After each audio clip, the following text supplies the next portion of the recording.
Les secrets cachés de la richesse financière. Nous vivons notre quotidien, pour la plupart du temps et pour la majorité des gens, entourés de frustration, incapables de réaliser nos aspirations profondes et légitimes. L'abondance, l'amour, la santé, la sérénité, la sécurité, la joie, le bonheur. Mais pourquoi?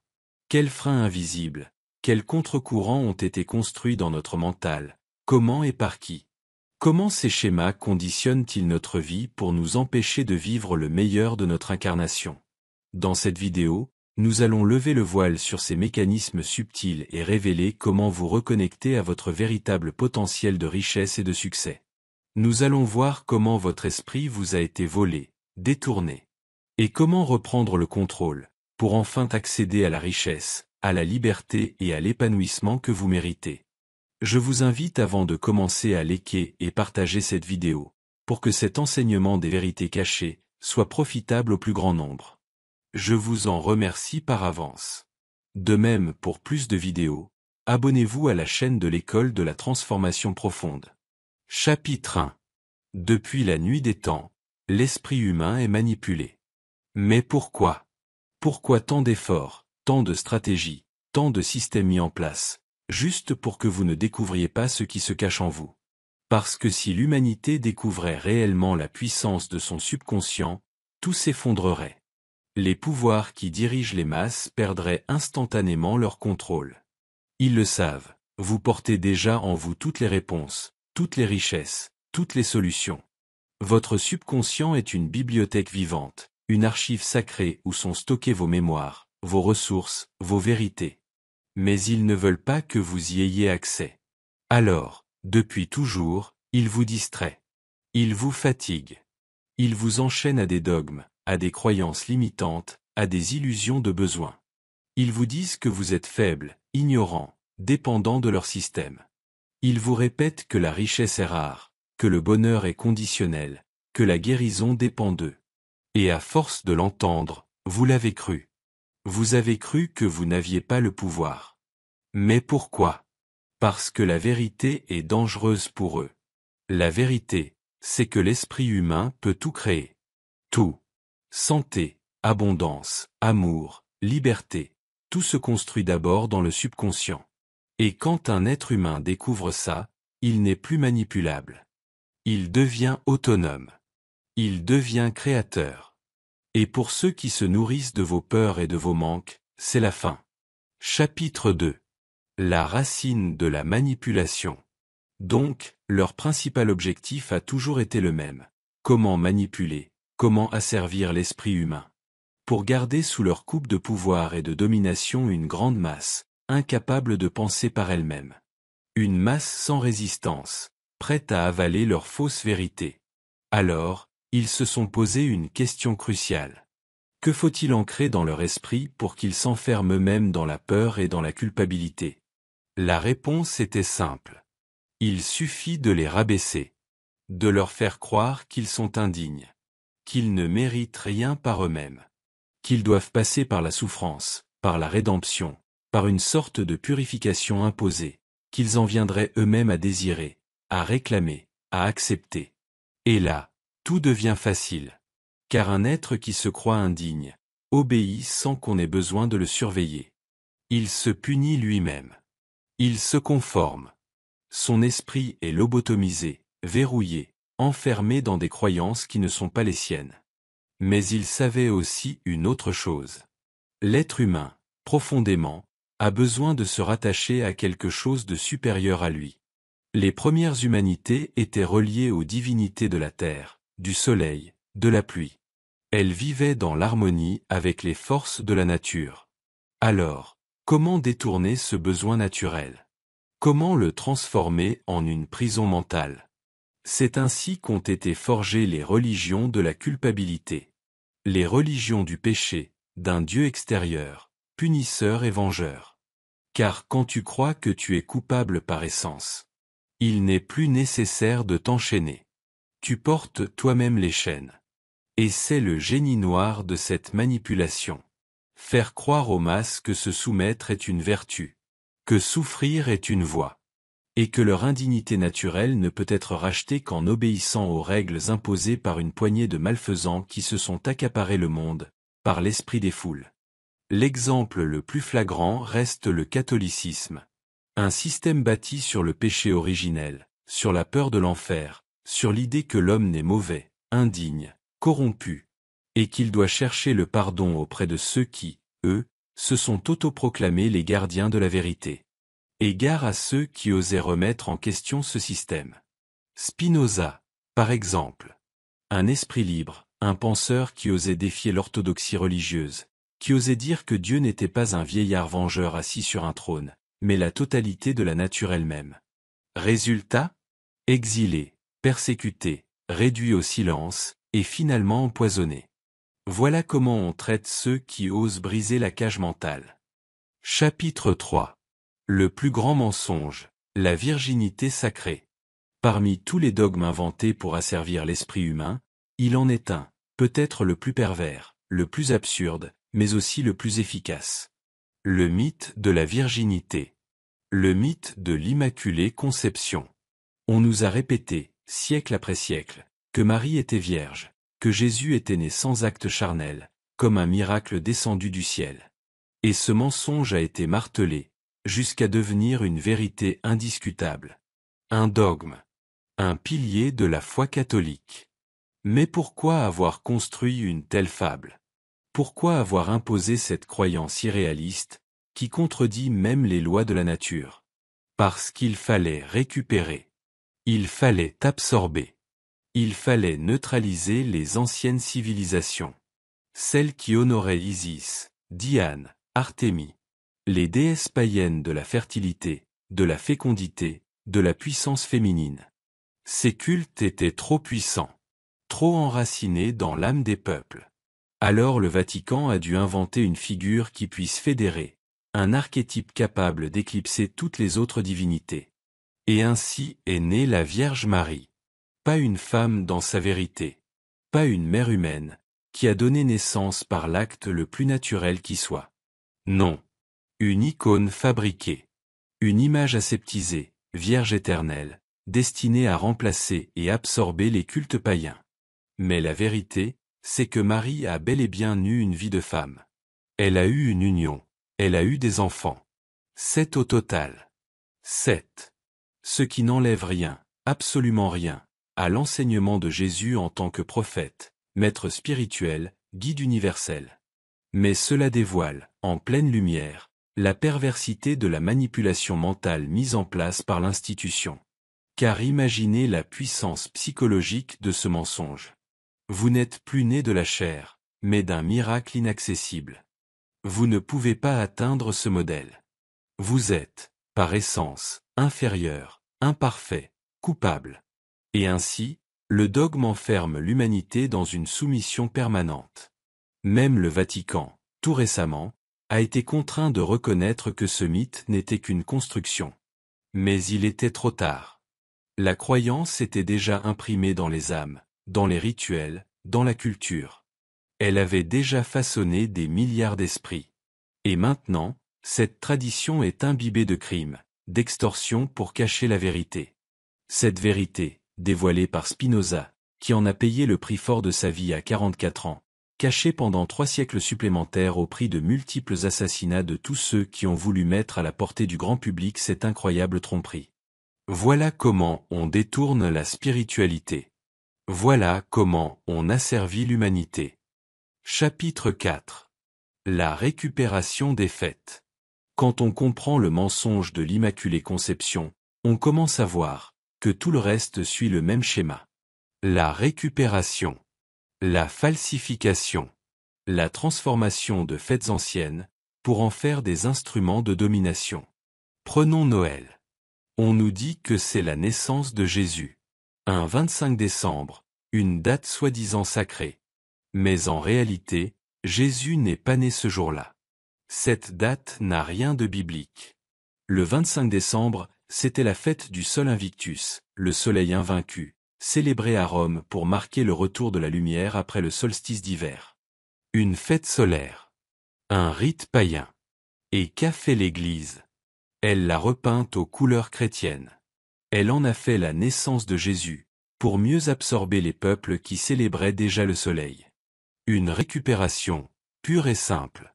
Mais ce qui est plus grave encore, c'est que derrière cette fête se cache une inversion.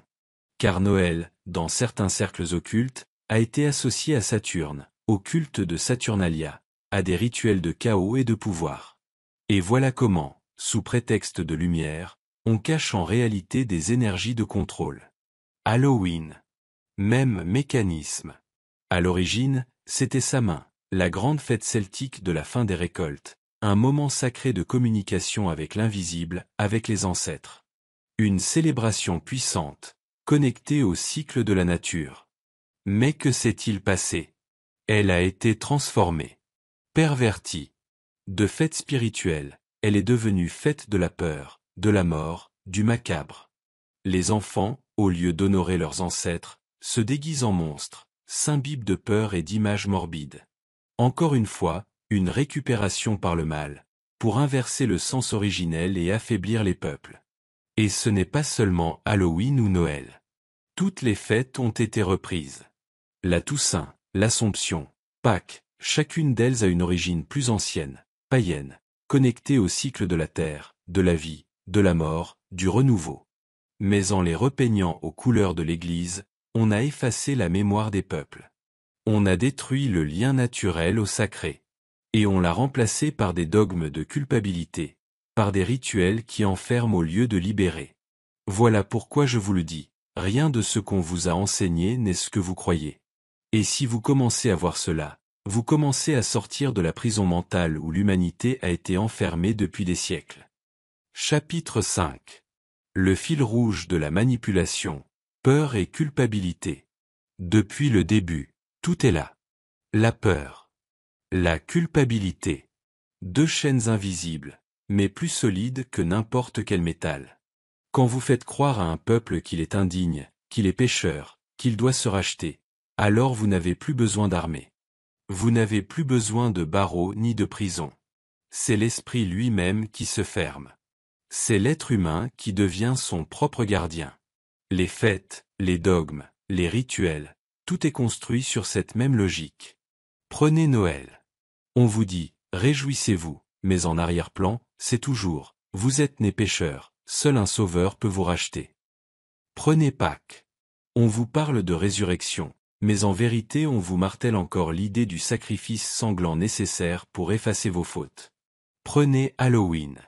On aurait pu vous rappeler que la mort est une transformation, que les ancêtres vous accompagnent, mais non. On vous enferme dans l'imagerie du mal, des démons, de la peur. Tout ramène à la même question. Comment garder les foules sous contrôle? Comment faire en sorte que des milliards d'êtres humains ne lèvent même pas la tête pour demander? Et si on nous mentait depuis le début? C'est simple. On leur fait peur. On les culpabilise. Et ensuite, on leur donne une fausse solution, toujours dans le même cadre, toujours dans la même prison. On coupe le lien direct avec le divin, avec les forces de la nature, avec la puissance créatrice qui sommeille dans chaque être humain. Et à la place, on installe des intermédiaires, des prêtres, des dogmes, des institutions, une pyramide de pouvoir. Ce système est brillant. Il est terrifiant, mais brillant. Parce qu'il est devenu invisible. La peur est devenue normale. La culpabilité est devenue naturelle. Au point que les peuples mêmes se corrigent, se jugent, se condamnent, sans même avoir besoin d'un maître au-dessus d'eux. Voilà le vrai fil rouge, un programme millénaire, répété, transmis, adapté. Et vous le voyez, encore aujourd'hui, jusque dans les écoles, jusque dans la politique, jusque dans la publicité. La peur et la culpabilité comme levier universel. Au final, depuis toujours, les élites savent que pour dominer un peuple, il faut lui voler son bien le plus précieux, sa liberté de penser et sa capacité de posséder. Alors, hier comme aujourd'hui, ils inventent des slogans, des illusions. Aujourd'hui, on vous dit, vous ne posséderez plus rien, et vous serez heureux. Mais posez-vous la vraie question, si vous ne possédez rien, qui possède tout? Car dans ce monde, rien ne disparaît, tout se déplace. Si vous n'avez plus rien, c'est qu'une minorité, quelque part, à tout. On appelle ça la modernité, la transition, l'économie verte. Mais l'histoire nous l'a déjà montré sous un autre nom, le communisme, l'endoctrinement accepté, voté ou subi. Et à chaque fois, c'est la même mise en scène, le peuple livré à la pauvreté, à la dépendance, et une élite intouchable qui s'enrichit sur ses ruines. C'est toujours la même pièce de théâtre. Hier, on disait, pour l'égalité, pour le peuple. Aujourd'hui, on dit, pour sauver la planète, pour le bien commun, pour votre sécurité. Mais derrière, c'est le même mécanisme, prendre tout à une masse désarmée et concentrer le pouvoir entre les mains de quelques-uns. Et pendant qu'on vous endort avec des mots doux, eux construisent leur empire. Car si vous n'êtes rien, eux deviennent tout. Depuis toujours, ceux qui cherchent à dominer ont compris que l'esprit humain ne se contrôle pas seulement par la force ou la loi, mais par l'invisible, le subtil, l'inconscient. Ce qui est ancré dans le subconscient guide nos décisions, nos peurs, nos croyances, bien avant que nous n'en soyons conscients. Les manipulations ne se font pas à visage découvert. Elles se glissent dans. Et les fêtes et traditions, Halloween, Noël, Pâques, ce sont des symboles anciens, souvent païens, récupérés et transformés pour modeler les comportements. Noël, par exemple, qui nous fait croire à une célébration chrétienne de Jésus, cache en réalité des rites anciens liés au solstice et à des divinités de la nature. La peur et la culpabilité y sont savamment dosées pour que l'adhésion devienne quasi automatique. Et les religions et doctrines, la culpabilité, le péché, l'indignité, tout est fait pour que l'humain se soumette sans poser de questions. Le plus grand mensonge historique est sans doute celui de la virginité de Marie. La mascarade servait à récupérer des croyances païennes autour de déesses comme Isis ou Diane. En inventant une figure de Marie immaculée, on fédérait des masses entières sous un contrôle spirituel et mental. Et la répétition et la normalisation, à force de slogans, de conférences, de discours diffusés à la jeunesse, l'idée que « vous n'aurez rien et serez heureux » s'infiltre, et finit par s'ancrer dans les esprits, préparant des générations à accepter le contrôle sans résistance. L'objectif est clair, programmer la masse pour qu'elle obéisse, non par contrainte, mais par conditionnement, par peur, par culpabilité, par fascination. La violence physique devient inutile lorsque l'esprit est déjà prisonnier de ses propres chaînes invisibles. Et c'est là que l'élite prospère, car qui contrôle l'inconscient contrôle la réalité de la société. C'est l'ingénierie de la connaissance du fonctionnement programmable du subconscient collectif. Chapitre 6. La perte et la récupération du pouvoir personnel. Nous l'avons vu, l'esprit humain est fragile, facilement manipulable et endoctrinable. Les élites l'ont compris depuis toujours. Pour garder le contrôle, il ne fallait surtout pas que le peuple réalise qu'il pouvait produire autant de richesses qu'il le souhaitait, ni qu'il pouvait créer sa propre abondance. L'objectif était simple, faire en sorte que chacun produise pour la richesse de quelques-uns, tout en restant dans le manque, dans l'illusion que la pauvreté était normale et même louable. On vous a fait croire que l'argent était rare, que certains naissaient pour être riches et d'autres pauvres, que c'était inscrit dans l'ordre des choses. Des civilisations entières, comme l'Inde avec son système des castes, ont institutionnalisé cette impossibilité de sortir de sa condition. Si tu es vendeur de pizza, tu deviens et restes vendeur de pizza pour toute ta vie. Si tu es intouchable, ton rôle est de vider les poubelles pour l'éternité. L'esprit conditionné n'ose même pas se remettre en question. Mais aujourd'hui, tout change.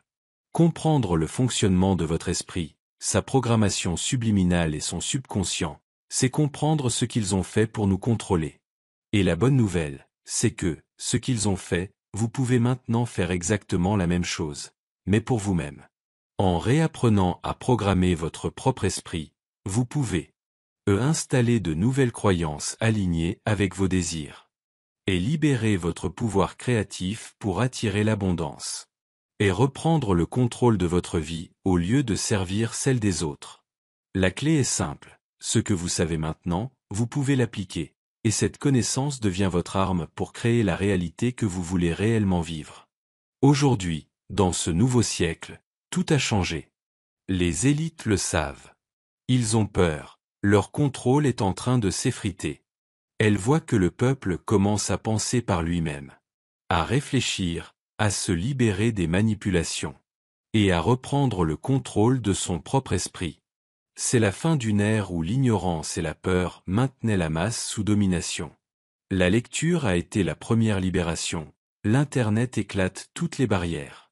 Le pouvoir n'est plus entre leurs mains, il revient dans les vôtres. Et plus nous comprenons les mécanismes de cette manipulation, plus nous devenons libres et capables de créer notre propre réalité. Chapitre 7. Au final, maintenant, que pouvons-nous faire pour faire sauter ces carcans mentaux? Que veut chaque humain? L'amour, l'abondance, la sérénité, le bonheur, joie et paix, ce sont vos aspirations profondes. Donc étudions comment ils ont fait. Ils ont créé un contexte contraire, de peur et de culpabilité. Comment? Par des histoires, des slogans martelés encore et encore par la répétition. Regardez le fonctionnement à l'école. On répète, on applique, on répète. Au début de la nouvelle classe, on répète les grandes lignes du cycle précédent, et ceci par les 5 sens. La vue, l'ouïe, le toucher, livre ou tablette, et même l'odorat par l'odeur du tableau, de l'encre, ou autre. Et on répète, on conditionne, on apprend.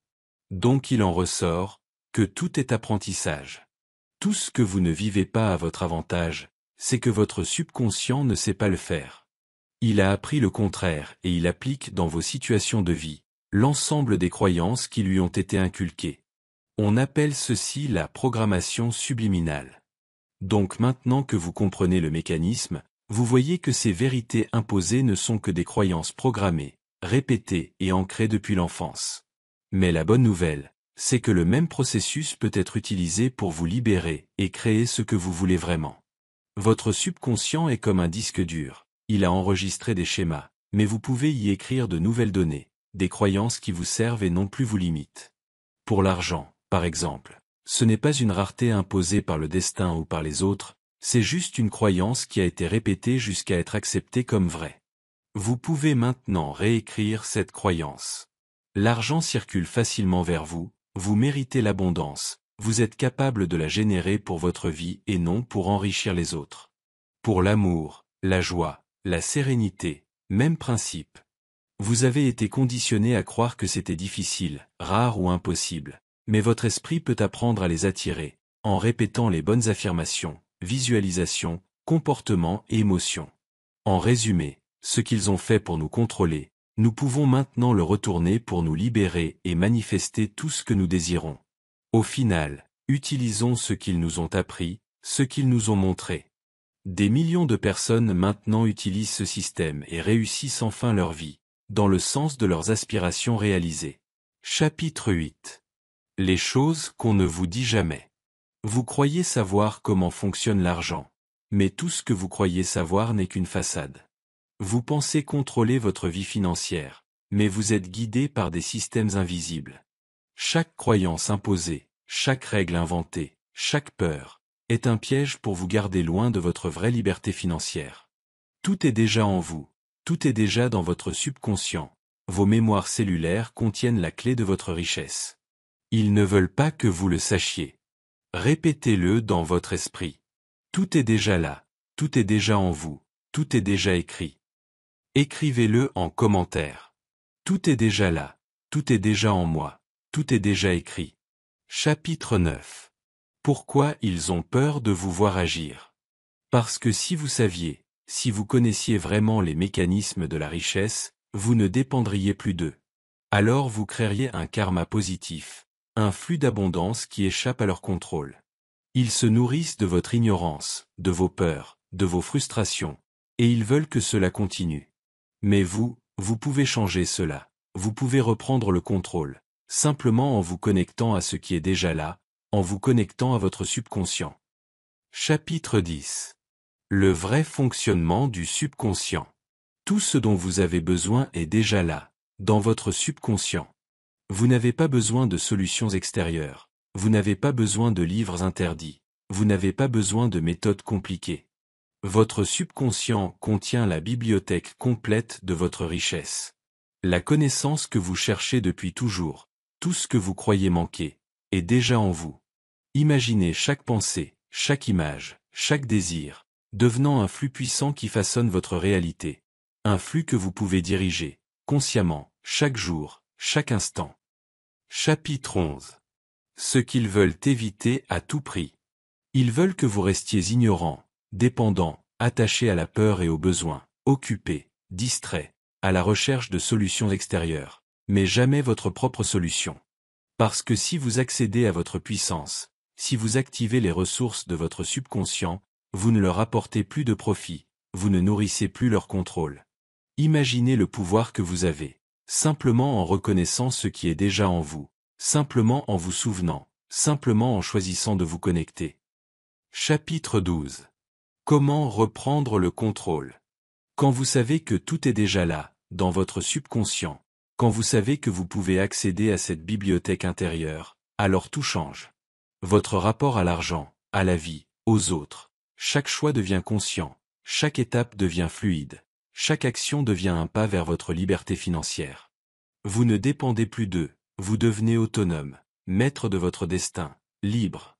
Répétez-le dans votre esprit, écrivez-le en commentaire. Tout est déjà là, tout est déjà en moi, je suis maître de mon subconscient, je suis maître de ma richesse, je suis libre. La certitude. Tout est déjà là, tout est déjà en vous, vous n'avez besoin de rien d'extérieur. Tout ce qu'ils veulent garder caché, vous pouvez le révéler en vous, à chaque instant. Ressentez la puissance de votre subconscient, ressentez votre autonomie, ressentez votre liberté. Vous êtes libre, vous êtes riche, vous êtes maître. Répétez-le encore et encore. Tout est déjà là, tout est déjà en vous, vous êtes libre, vous êtes riche, vous êtes maître. Chapitre 13. Comprendre le subconscient. La première étape, c'est un nouvel apprentissage. Le subconscient gouverne 95% de votre vie. Il enregistre sans filtre ce que votre conscient, vos croyances, vos ressentis lui commandent de manifester. Il vous suffit de savoir entrer dans ce centre de programmation pour tout changer. Sa programmation actuelle. Votre subconscient a été programmé sans vous, par la société, vos parents, l'école, les blessures, les complexes. Sans action consciente, il manifeste vos peurs, vos blocages, vos limitations, au lieu de vos désirs. Son langage de reprogrammation. Votre subconscient ne comprend pas vos mots. Il capte vos vibrations, pas vos intentions. Le piège, c'est que vos désirs émettent du manque. C'est en apprenant son langage, symboles, sensations, ondes alpha, que vous reprogrammerez votre réalité. Chapitre 14. Les meilleurs outils pour une transformation puissante consciente et inconsciente en 4 étapes. Il va vous falloir utiliser le même principe d'apprentissage auquel vous êtes habitué, les 5 sens et la répétition. Étape 1. La vue par la lecture des suggestions. Étape 2. Écoute méditative. Aux rencontres avec le subconscient. Aux croyances et déprogrammation. Aux reprogrammations et renaissance. Étape 3. Écoute des suggestions en mode conscient, avec une voix donc. Aux écoutes attentives des suggestions. Aux les reprendre en cours de journée pour être en accord avec chacune d'elles. Aux être en écoute et compréhension des synchronicités de votre quotidien qui symbolisent que votre conscient entend votre message. Étape 4. Écoute des suggestions en mode subliminal. Aux aborder le traitement avec calme et confiance. Aux être attentif aux changements immédiats qui se produisent obligatoirement. Une dispute évitée, de meilleurs échanges, etc. Aux écouter avec gratitude et remerciement à volonté jusqu'au résultat souhaité. Et étape 5. Le mandala à colorier est un outil puissant de connexion. Le mandala, à l'intérieur de sa périphérie circulaire, visible ou non visible, est un espace sacré. Il est un centre partant d'un point central. Il a une fonction magique. Il rétablit la paix dans un lieu tourmenté ou à l'intérieur de vous-même. Il est utilisé en thérapie de rééquilibrage. La création de quelque chose de nouveau n'est pas accomplie par l'intellect, mais par l'instinct de jeu qui agit à partir de la nécessité intérieure. L'esprit créatif joue avec les objets qu'il aime. Dit par Carl Jung. Centrez-vous pour laisser venir à vous les messages couleurs de votre subconscient. Prenez du plaisir à cet exercice de connexion cosmique avec votre subconscient. Cet exemple de traitement est un programme qui vous rend les clés de votre réalité. Pour aller jusqu'à l'application de cette guérison financière, vous trouverez sous la vidéo différents liens de programmes subconscients qui ont fait leurs preuves. Tout est maintenant possible. J'ai connu quelqu'un de mon proche entourage qui, en appliquant cette méthode, inspirée notamment des travaux de Joseph Murphy, a construit une entreprise qui a dépassé les 3 millions. Ce n'est pas un miracle, ce n'est pas de la chance, c'est simplement l'application du fonctionnement du subconscient à votre avantage et non contre vous. On ne dépense pas plus d'énergie à aller pour au lieu de contre. C'est une loi inexorable. Pourquoi utiliser le subliminal?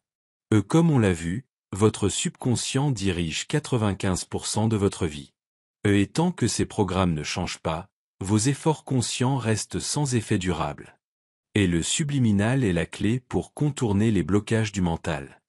Il envoie directement des instructions positives au subconscient, sans résistance, sans effort, juste en écoutant ou en laissant jouer l'audio.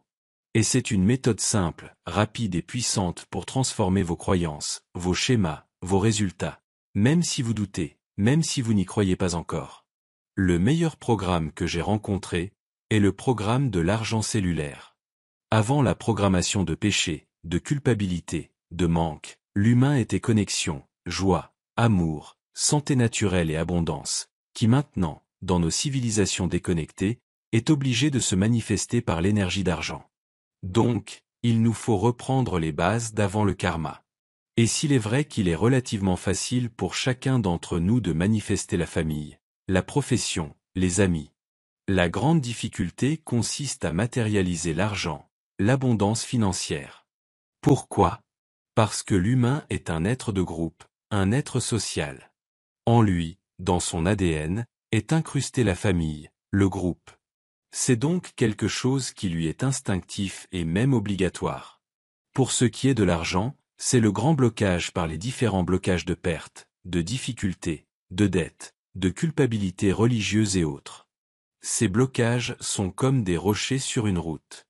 Seul ce qui est ancré dans votre ADN peut se manifester dans vos situations de vie. Or la fluidité de l'énergie de l'argent est bloquée et ce sont les blocages de manque, de peur, de pénurie que vous manifestez.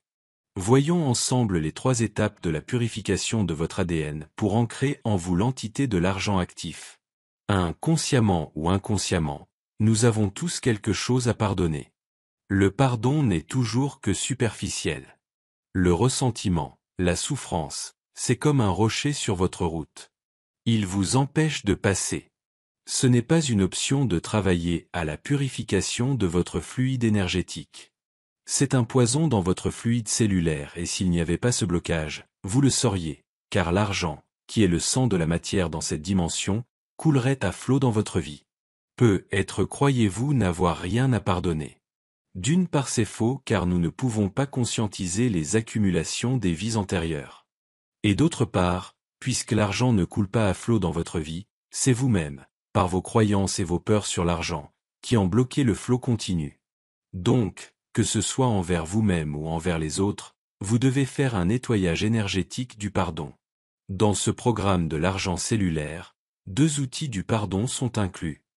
2. Je le dis beaucoup au cours de mes communications, mais il est fondamental que vous compreniez le processus de la vie, car ce n'est jamais lui qui s'adaptera à vous. Donc, si vous refusez de vous adapter à lui, que ce soit par ignorance ou par ego, eh bien lui, ça lui est, mais alors complètement égal, et vous, vous restez englué dans vos problèmes. Donc, le processus créatif qui amène à vous vos situations de vie est le suivant. Vous êtes en création permanente. Dans le processus universel, la soustraction et la division n'existent pas.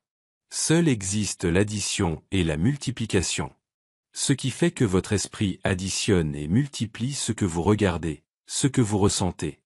L'humain a une tendance extraordinaire à vivre et revivre les situations passées. Et bien sûr avec plus de ressenti pour les négatives, car elles ont créé de la souffrance. Seule la gratitude de ce que vous avez, là, maintenant dans votre instant présent, peut vous aider à obliger votre esprit à vous focaliser dessus. J'ai bien dit, de ce que vous avez. C'est-à-dire que si vous n'avez que 5 €, il vous faut déclencher la gratitude profonde et sincère pour ces 5 €, et non vous focaliser sur les 95 € qui vous manquent. Et sans outils, sans guidance, vous n'y arriverez tout simplement pas. Croire le contraire serait simplement de l'ego et la vie aime l'humilité. Donc, la méditation de la gratitude est incluse dans ce programme. 3. Vous devez installer en vous l'entité de l'abondance financière. L'humain, depuis la nuit des temps, aime la vibration un peu magique du talisman. Ça lui permet de se sentir protégé, guidé, et relié à quelque chose de plus grand que lui, de donner un sens à l'invisible et de croire qu'il peut influencer son destin. Cette fascination pour le talisman, l'amulette ou l'objet chargé d'énergie, est en réalité le reflet d'un besoin profond de sécurité et de contrôle sur sa vie.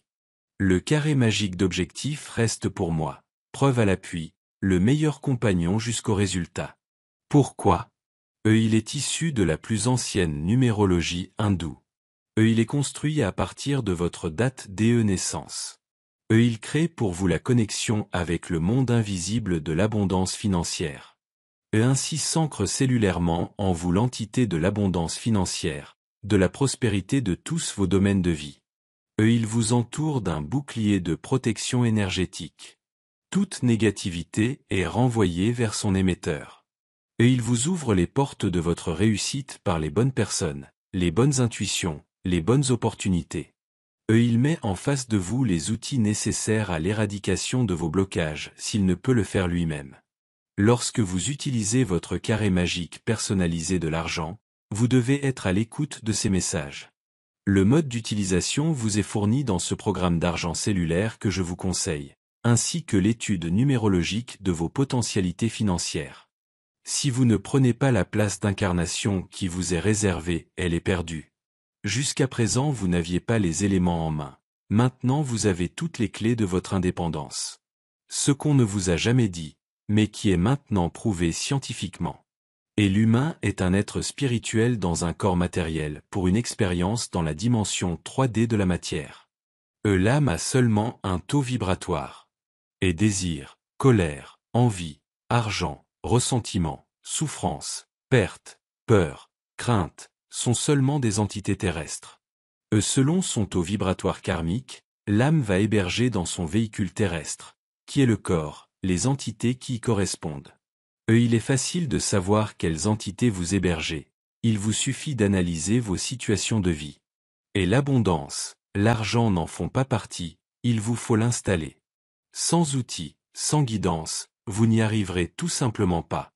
Croire le contraire serait simplement de l'ego et la vie aime l'humilité. Comme pour vous dominer et vous domestiquer ils ont utilisé les religions, les doctrines politiques et autres, c'étaient leurs outils et vous vous en êtes servi. Vous connaissez l'adage. Il serait folie de croire que faire la même chose donnera un résultat différent. Ou croire que ce qui a créé le problème donnera la solution, c'est illusoire. Lorsque vous voulez changer de métier, vous apprenez le nouveau métier. Lorsque vous voulez parler une nouvelle langue, vous apprenez la nouvelle langue. Lorsque vous voulez changer votre programmation financière, aussi, vous devez l'apprendre avec les bons outils. Pour résumer les 3 points de l'enseignement de l'abondance cellulaire. Vous devez nettoyer et éradiquer toute trace de ressentiment, culpabilité, souffrance. Vous devez multiplier par la gratitude de l'instant présent vos acquis. Vous devez installer en vous l'entité de l'abondance financière. J'espère que cet enseignement vous a éclairé et vous donnera des solutions à la lumière des vérités dévoilées. Faites-les mentir. Ils ont voulu vous voler votre esprit, mais il vous appartient toujours. Aujourd'hui, reprenez-le, et avec lui, reprenez votre abondance. Je vous laisse maintenant liker cette vidéo, la partager pour le bien universel et visiter les liens de votre libération sous la vidéo, que j'ai pris beaucoup de plaisir à monter pour vous. Notez en commentaire. Oui, je me connecte à mon abondance cellulaire. Abonnez-vous à la chaîne de la transformation profonde pour plus d'enseignements. Que votre vie soit belle. Namasté.